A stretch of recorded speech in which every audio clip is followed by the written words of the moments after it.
नमस्कार बच्चों, मैं भारत भूषण सामाजिक विज्ञान अध्यापक गवर्नमेंट हाई स्कूल डुडुमाला से सामाजिक शिक्षा के अध्याय 2 के उपविषय भूमि का निम्नीकरण या मृदा का निम्नीकरण और संरक्षण के उपाय पर चर्चा करने के लिए आपके सम्मुख आया हूँ। मृदा संरक्षण के उपाय। मृदा संरक्षण के उपायों की बात करें तो सबसे पहले मल्च बनाने की विधि के बारे में हम बात करेंगे।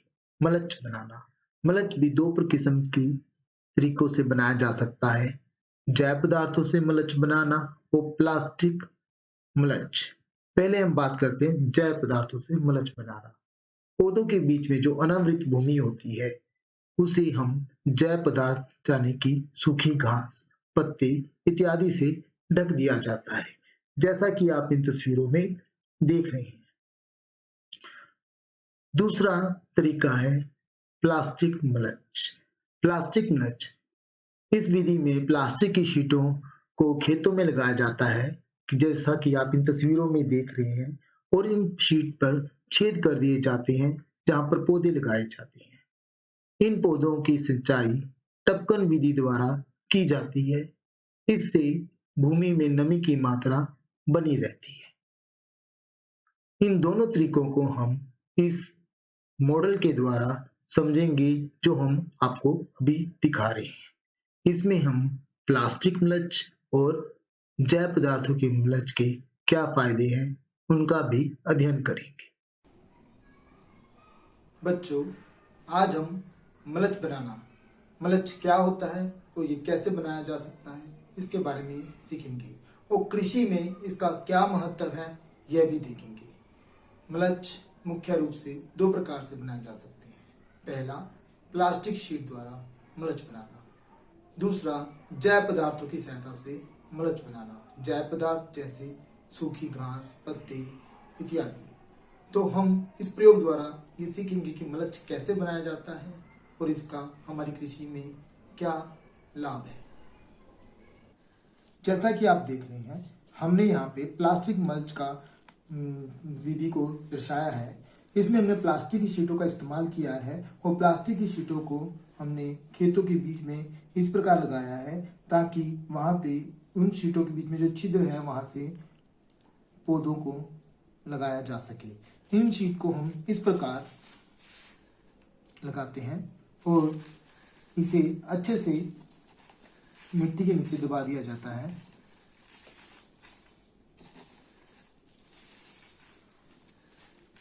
ताकि बाहर का कोई भी कीट वस्तु इसके अंदर ना जा सके।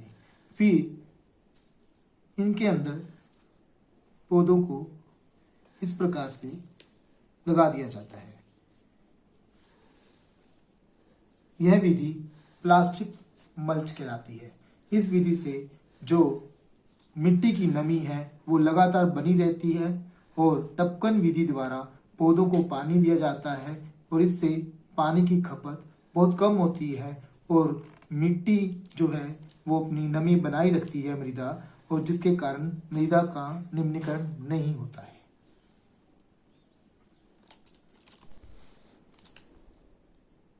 अब हम जैव मल्च की बात करते हैं। इसके लिए जैविक पदार्थ घास फूस इत्यादि का प्रयोग हम कर सकते हैं। सामान्यतः आप उस फसल का ही प्रयोग कीजिए, उसके अपशिष्ट पदार्थों का प्रयोग कीजिए जिस फसल को आपने खेत में लगाना हो। हम देखते हैं कि जैव मल्च कैसे बनाया जाता है। जैसे कि मृदा, हमने इस मृदा का एक समान अनुपात मान लीजिए 1, 2,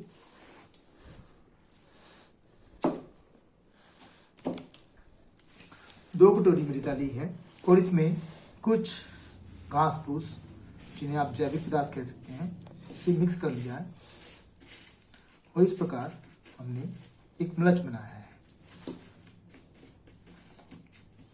इस प्रकार हम इन जैविक घास फूस पदार्थों का प्रयोग करके खेतों में भूमि निम्नीकरण को कम कर सकते हैं और इस प्रकार हम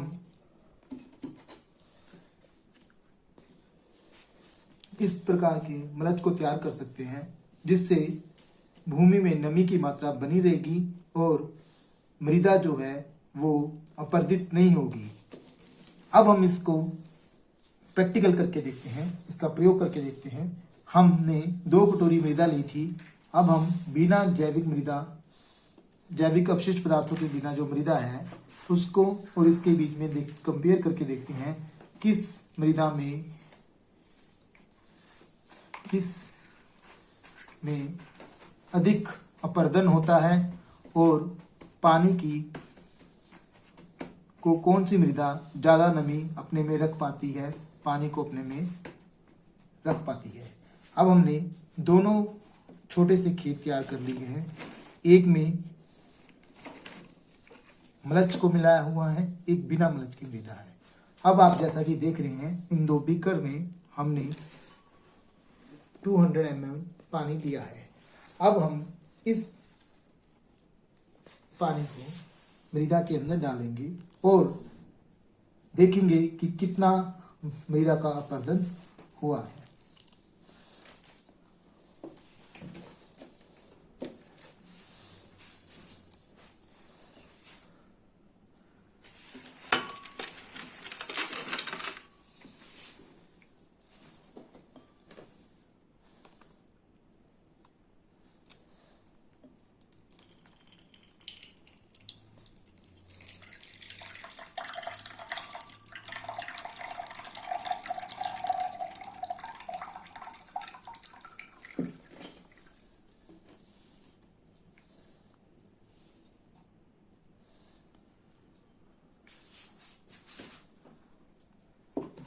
जैसा कि आप देख रहे हैं दूसरे बीकर में लगभग 100 ml से ज़्यादा पानी एकत्रित हो गया है और मृदा का अपरदन भी बहुत अधिक हुआ है।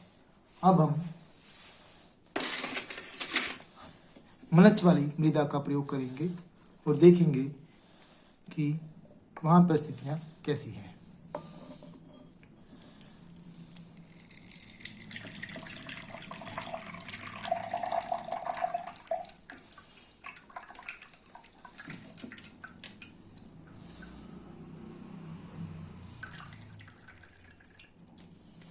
आप देख रहे हैं कि जो जैविक पदार्थ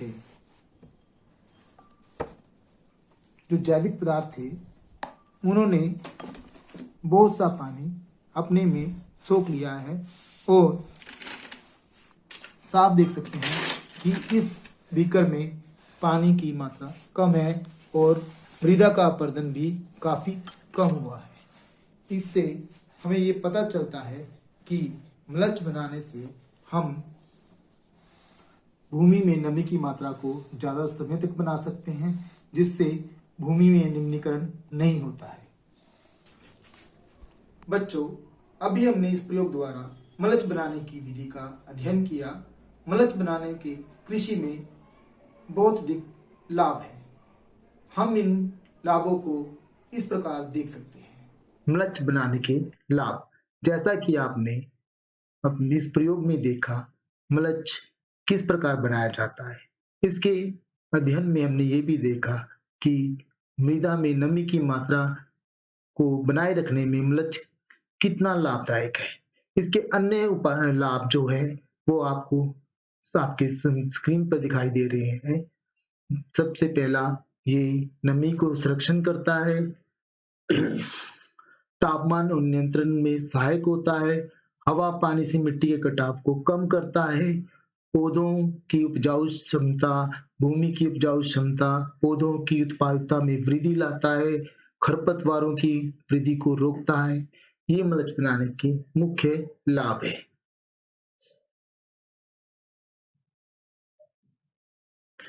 वेदिका कृषि, पहाड़ी ढलानों में जहाँ वर्षा का पानी तीव्र गति से बहता है और मृदा का अपरदन करता है। ऐसे में इन ढलानों पर क्या किया जाए जिससे ये अपरदन रोका जाए उसका सबसे अच्छा तरीका है समतल सोपान या सीढ़ीदार वेदिकाओं को तीव्र ढालों पर बनाया जाए ताकि उसकी सपाट सतह पर खेती के भी की जाए और मृदा अपरदन को रोका भी जाए। जैसा कि आप इन तस्वीरों में देख रहे हैं, पहाड़ों की ढलानों पर सीढ़ी नुमा आकृतियां बनी हुई है। ये सपाट जगहों पर फसलों को उगाया गया है। इससे पानी की जो तीव्रता है वो कम हो जाती है और पानी मृदा का अपरदन कम करता है। इस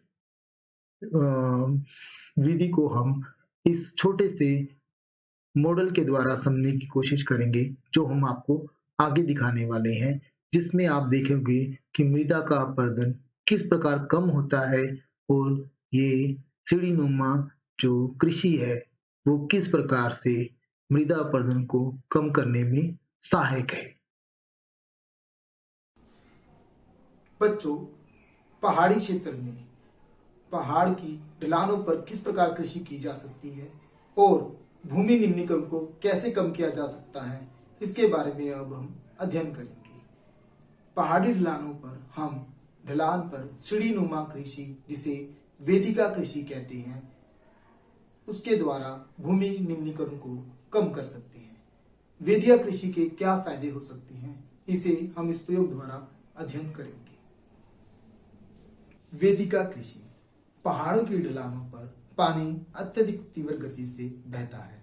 जैसा कि आप इन ढलानों को देख रहे हो, इनमें पानी अत्यधिक तीव्र गति से बहता है, परंतु इन ढलानों की तीव्रता को किस प्रकार कम किया जा सकता है ताकि मृदा का अपरदन कम से कम हो और भूमि निम्नीकरण कम से कम हो।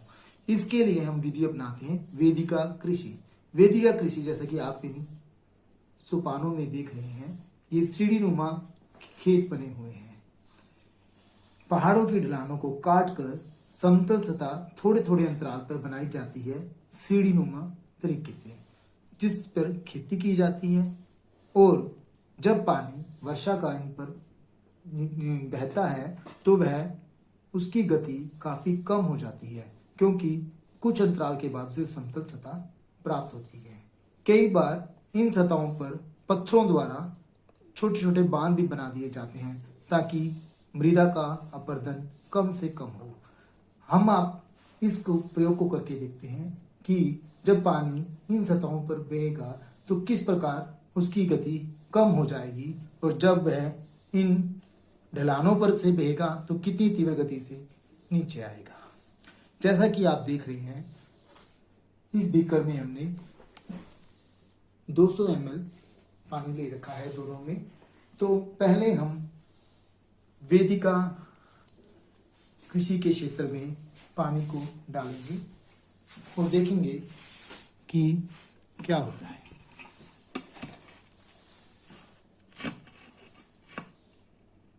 आप जैसे देख रहे हैं, पानी जो है धीरे धीरे ढलानों से होता हुआ बह रहा है और मृदा का अपरदन बहुत कम मात्रा में हो रहा है।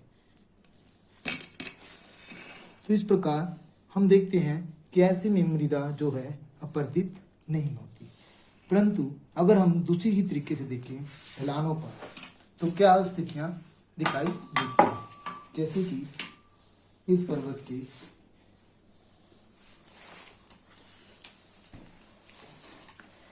इस तरफ ये तीव्र ढलान वाला क्षेत्र है।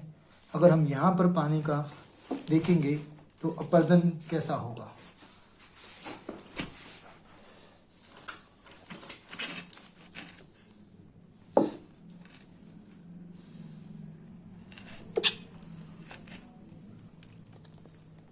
आप देख रहे हैं मृदा लगातार अपरदित होती जा रही है, पानी तीव्र गति से बह रहा है, जिसके कारण मृदा लगातार अपरदित हो रही है।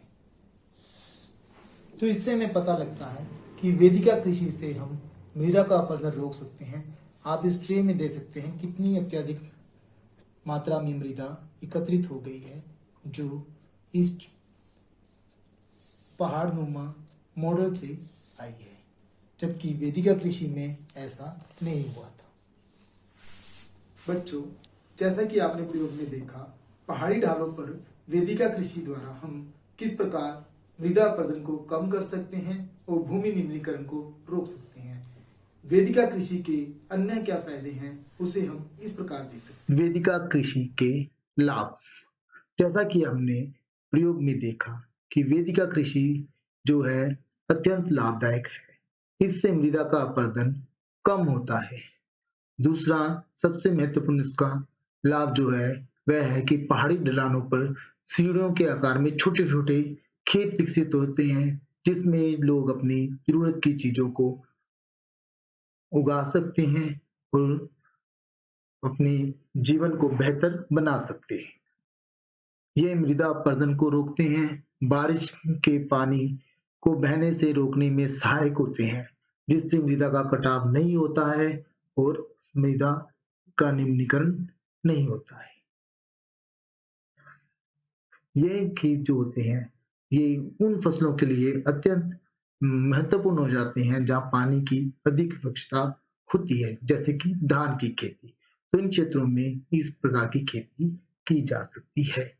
ये वेदिका कृषि के लाभ हैं, जैसे को हमने प्रयोग में भी देखा।